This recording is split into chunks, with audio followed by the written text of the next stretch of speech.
नमस्कार, जी पंजाब हरियाणा हिमाचल की खास बुलेटिन हरियाणा हिमाचल में आपका स्वागत है। आपके साथ मैं हूं रीना गौरव। शुरुआत हरियाणा की खबर से। आज पंचकुला में जीएसटी पर हरियाणा सरकार के शिखर सम्मेलन का आयोजन हो रहा है। इस सम्मेलन का उद्घाटन मुख्यमंत्री मनोहर लाल खट्टर करेंगे। इस सम्मेलन से सरकार का मकसद हरियाणा में निवेश बढ़ाना और कारोबार को आसान बनाना है। और इस पूरे मामले पर ज्यादा जानकारी के लिए हमारे साथ मौजूद हैं हमारे संवाददाता ललित, क्या कुछ जानकारी इस समिट के बारे में? रीना, जो ये समिट है ये पंचकुला में होने जा रहा है। एक दिवसीय ये जो समिट है इसका जो उद्घाटन है मुख्यमंत्री मनोहर लाल खट्टर करेंगे और किस तरह से प्रदेश में निवेश को बढ़ावा मिल सके और किस तरह से जो बिजनेस है उसको और आसान बनाया जा सके उसको लेकर यहाँ पर चर्चा की जाएगी। उसके अलावा अगर हम बात करें, जो वित्त मंत्री है हरियाणा के कैप्टन अभिमन्यु हैं वो भी इस समिट में हिस्सा लेंगे। और कहीं ना कहीं जिस तरह से जो हरियाणा में हैपनिंग हरियाणा अभी थोड़े दिन पहले समिट हुआ था और किस तरह से और इंडस्ट्रीज यहाँ पर आ सके, रोजगार युवाओं को मिल सके और किस तरह से हरियाणा को और ज्यादा उन्नत बनाया जा सके, उन्हीं सारे विषयों को लेकर इसमें आज बैठक होगी, चर्चा होगी। जी बहुत बहुत शुक्रिया ललित आपका इस तमाम जानकारी के लिए। बढ़ते हैं आगे। हरियाणा में पंचायतों के उपचुनावों की घोषणा कर दी गई है। इसके लिए मतदान 25 सितंबर को होगा, जबकि चुनाव प्रक्रिया 2 सितंबर से शुरू हो जाएगी। हरियाणा में पंचायतों के उपचुनावों की तारीखों का शंखनाद हो गया है। वीरवार को हरियाणा निर्वाचन आयोग की ओर से पंचायत के उपचुनाव की तारीख घोषित कर दी गई। 2 सितंबर से ही चुनाव प्रक्रिया शुरू हो जाएगी। 8 से 14 सितंबर तक नामांकन दाखिल किए जा सकेंगे, जबकि 15 सितंबर को छंटनी और 16 सितंबर तक नाम वापस लेने की आखिरी तारीख है। 16 सितंबर को ही चुनाव चिन्ह बांटे जाएंगे। मतदान 25 सितंबर को होगा और 2 तारीख से नॉमिनेशन की जो है जो प्रक्रिया वो आरम्भ हो जाएगी और 25 सितंबर को चुनाव संपन्न किए जाएंगे। इसके बारे में हमने सभी उपायुक्तों को निर्देश दे दिए और आज से ही चुनाव संहिता जो है हमारी वो भी मॉडल कोड ऑफ कंडक्ट वो भी लागू हो जाएगा। प्रदेश में 25 सितंबर को 12 पंचायतों में उपचुनाव होंगे। इसके साथ ही पंच के 2078 और 5 पंचायत समितियों में भी चुनाव होंगे, जिसमें 2072 पंचों के उपचुनाव हैं, 5 सरपंचों के चुनाव हैं, 5 ही जो हैं हमारे पंचायत समिति के मेंबर्स के चुनाव हैं और म्यूनिसिपल काउंसिल सिरसा के चुनाव। हरियाणा निर्वाचन आयोग ने पारदर्शी और सुरक्षित चुनाव कराए जाने का भरोसा दिया है। साथ ही निर्वाचन आयोग ने मतदाताओं से निर्भीक होकर मतदान में बढ़ चढ़कर शामिल होने की अपील की है। ललित शर्मा, जी मीडिया, चंडीगढ़। हरियाणा के 2 सियासी दिग्गज एक दूसरे पर हमलावर हैं। कांग्रेस के विधायक करण दलाल ने हरियाणा सरकार में मंत्री कैप्टन अभिमन्यु पर माइनिंग कंपनी को फायदा पहुंचाने का आरोप लगाया है, तो वहीं कैप्टन ने इसे करण दलाल की बौखलाहट करार दिया। एक तरफ है कांग्रेसी विधायक करण दलाल, तो दूसरी तरफ है हरियाणा सरकार में कैबिनेट मंत्री कैप्टन अभिमन्यु। हरियाणा की सियासत के इन दोनों दिग्गजों के बीच शुरू हो गया है वाकयुद्ध। दोनों एक दूसरे पर सियासी हमला बोल रहे हैं। वजह है करण दलाल का वो आरोप जिसमें उन्होंने कैप्टन अभिमन्यु पर माइनिंग कंपनी को फायदा पहुंचाने को लेकर नियमों को ताक पर रखने का आरोप लगाया है। अभिमन्यु की कंपनी का मुनाफा कम ना हो, वो मनमाने दाम पर उस पत्थरों को वहां से निकाल करके बेचे, ये सारा खेल चला हुआ था। खुद एक्साइज टैक्सेशन मिनिस्टर है, ना टैक्स भरते हैं। प्रदेश के एक कद्दावर मंत्री पर करण दलाल ने सीधे सीधे आरोप लगाए, तो जवाब भी कैप्टन ने कांग्रेसी विधायक को अपने ही अंदाज में दिया। करण दलाल के आरोपों पर पलटवार करते हुए वित्त मंत्री ने कहा कि ढींगरा आयोग की रिपोर्ट के बाद कांग्रेसियों को जेल जाने का डर सताने लगा है, लिहाजा वो इस मुद्दे से ध्यान भटकाने का प्रयास कर रहे हैं। साथ ही उन्होंने करण दलाल के आरोपों को उनकी बौखलाहट और घबराहट करार दिया। ये बौखलाहट, ये छटपटाहट, ये घबराहट, ये उनसे लगातार जो है इस प्रकार के मिथ्या आलाप में प्रलाप में वो दिखाई दे रहे हैं। हरियाणा विधानसभा के मानसून सत्र के दौरान भी करण दलाल ने अपने आरोपों से सरकार को घायल करने की कोशिश की थी। सदन के भीतर उस वक्त हंगामा खड़ा हो गया था जब उन्होंने फसल बीमा योजना में 30% दलाली का आरोप लगाया था। कृषि मंत्री ओपी धनखड़ ने उस वक्त दलाल से अपनी बात वापस लेने और माफी मांगने की मांग की थी, लेकिन दलाल अपनी बात पर अड़े रहे और अब उन्होंने माइनिंग मामले में खट्टर सरकार के एक बड़े मंत्री कैप्टन अभिमन्यु को निशाने पर लिया है। ललित शर्मा, जी मीडिया, चंडीगढ़। हरियाणा बीजेपी के अध्यक्ष सुभाष बराला गुरुवार को जींद पहुंचे। ढींगरा आयोग की रिपोर्ट को लेकर बराला ने कहा कि जब बीजेपी की सरकार बनी तब पूर्व मुख्यमंत्री भूपेंद्र सिंह हुड्डा बड़ा दम भरते थे कि उन्होंने कोई भ्रष्टाचार नहीं किया और अब जब ढींगरा आयोग की रिपोर्ट आई तो हुड्डा रिपोर्ट से भाग रही है। साथ ही बराला ने कहा कि रिपोर्ट की स्टडी के बाद निश्चित तौर पर कार्रवाई की जाएगी और दूध का दूध, पानी का पानी हो जाएगा। हुड्डा ने एक बात कही थी कि मेरे ऊपर भ्रष्टाचार के आरोप लगते हैं, अनियमितताओं के आरोप लगते हैं, हिम्मत है तो सरकार जांच कराए। मैं हर तरह की जांचों का सामना करने के लिए तैयार हूं।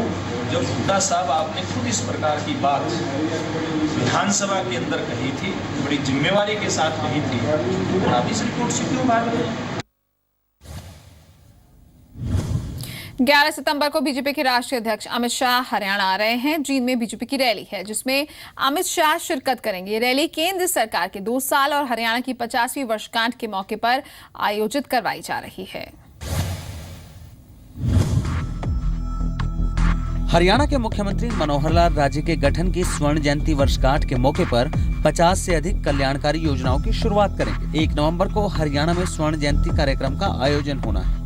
प्रदेश सरकार ने तैयारियां शुरू कर दी हैं, लेकिन इससे पहले 11 सितंबर को जींद में बीजेपी एक बड़ी रैली करने जा रही है। इस रैली में बीजेपी के राष्ट्रीय अध्यक्ष अमित शाह शिरकत करेंगे। ये रैली केंद्र सरकार के 2 साल पूरे होने और प्रदेश की 50वीं वर्षगांठ को लेकर आयोजित हो रही है। इस रैली में सीएम मनोहर लाल समेत कई केंद्रीय मंत्री मौजूद रहेंगे।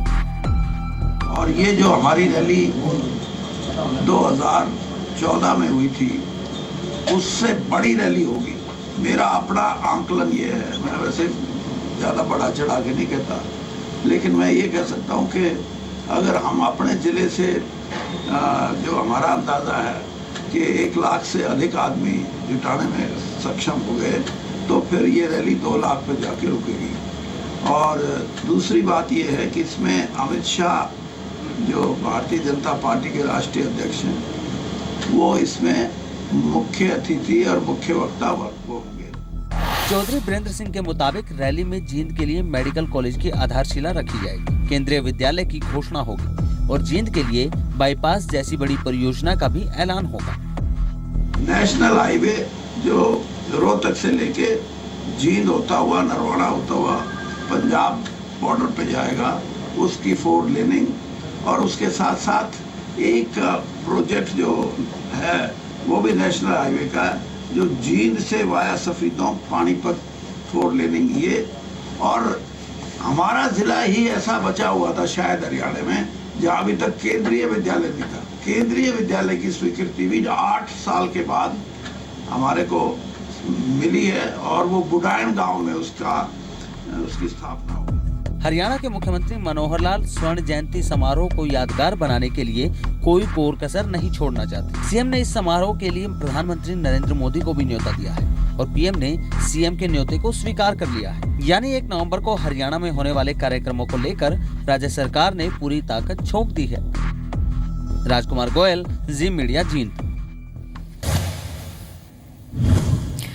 अगर आप आज किसी सरकारी काम के लिए घर से निकल रहे हैं तो आपको हमारी ये रिपोर्ट देखनी चाहिए, क्योंकि आज देश की जनता के लिए मुसीबत का दिन है। ऐसा हम इसलिए कह रहे हैं क्योंकि आज देशव्यापी हड़ताल है।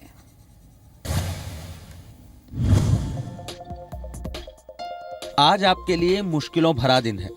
आज ट्रेड यूनियनों की देशव्यापी हड़ताल है और इस हड़ताल के चलते बैंकिंग, सार्वजनिक परिवहन, दूरसंचार, बिजली, पानी और स्वास्थ्य जैसी आवश्यक सेवाएं प्रभावित रहेंगी।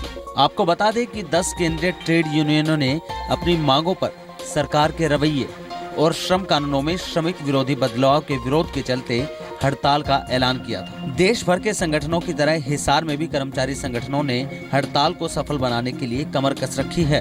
2 सितंबर की राष्ट्रव्यापी हड़ताल की तैयारियों को लेकर के आज शहर के अंदर मोटरसाइकिल रैली निकाल रहे हैं, क्योंकि 2 सितंबर की जो कल राष्ट्रव्यापी हड़ताल होगी उसके लिए कर्मचारी में काफी बड़ा उत्साह है और सरकार के प्रति काफी गुस्सा है।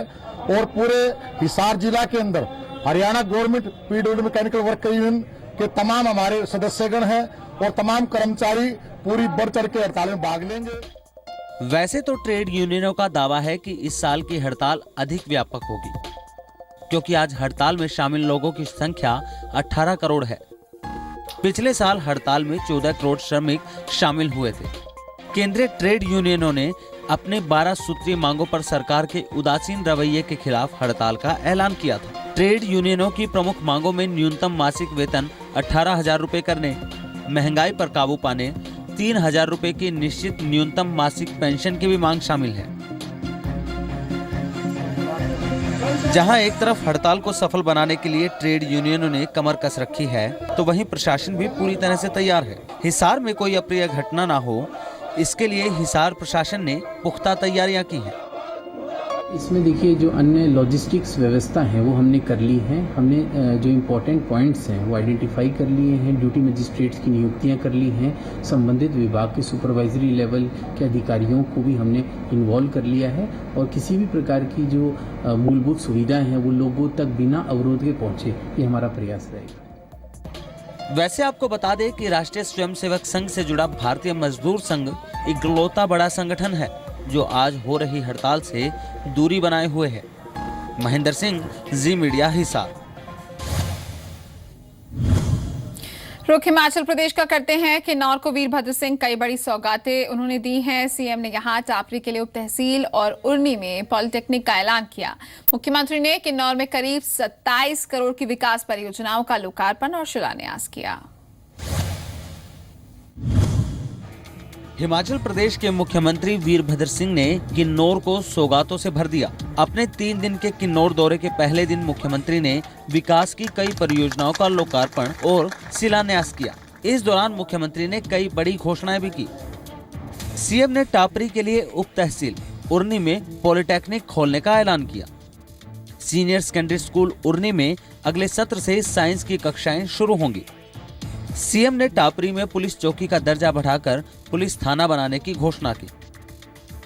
इस दौरान सीएम ने नेशनल हाईवे 5 में उर्नी ढाक पर 8 करोड़ की लागत से बने 2 बैली ब्रिज का उद्घाटन किया। साथ ही सीएम ने रागले से मीरू और वागतू से निचार संपर्क सड़क का भी शिलान्यास किया। इसके अलावा सीएम ने निगुलसरी में पीएचसी भवन का उद्घाटन किया। इस दौरान मुख्यमंत्री ने राजकीय वरिष्ठ माध्यमिक पाठशाला उर्नी के अतिरिक्त भवन का उद्घाटन किया।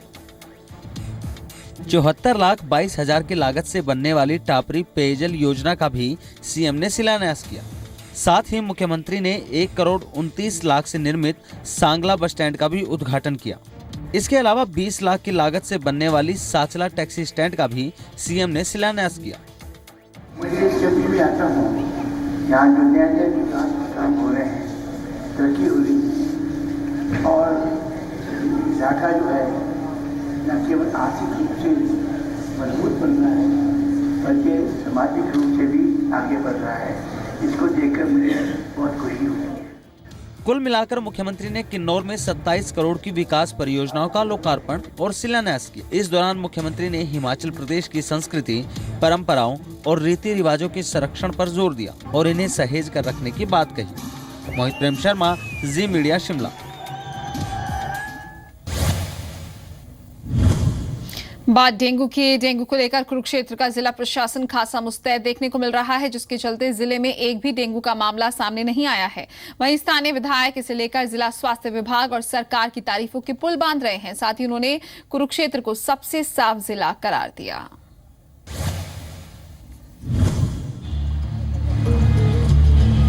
धर्मनगरी कुरुक्षेत्र का जिला स्वास्थ्य विभाग डेंगू बीमारी को लेकर खासा मुस्तैद दिखाई दिया।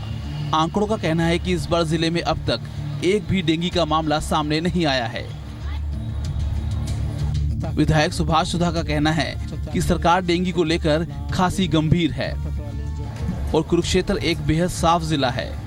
यही वजह है कि यहाँ डेंगू का कोई केस नहीं मिला और ये सरकार की योजना और स्वास्थ्य विभाग की मेहनत का फल है।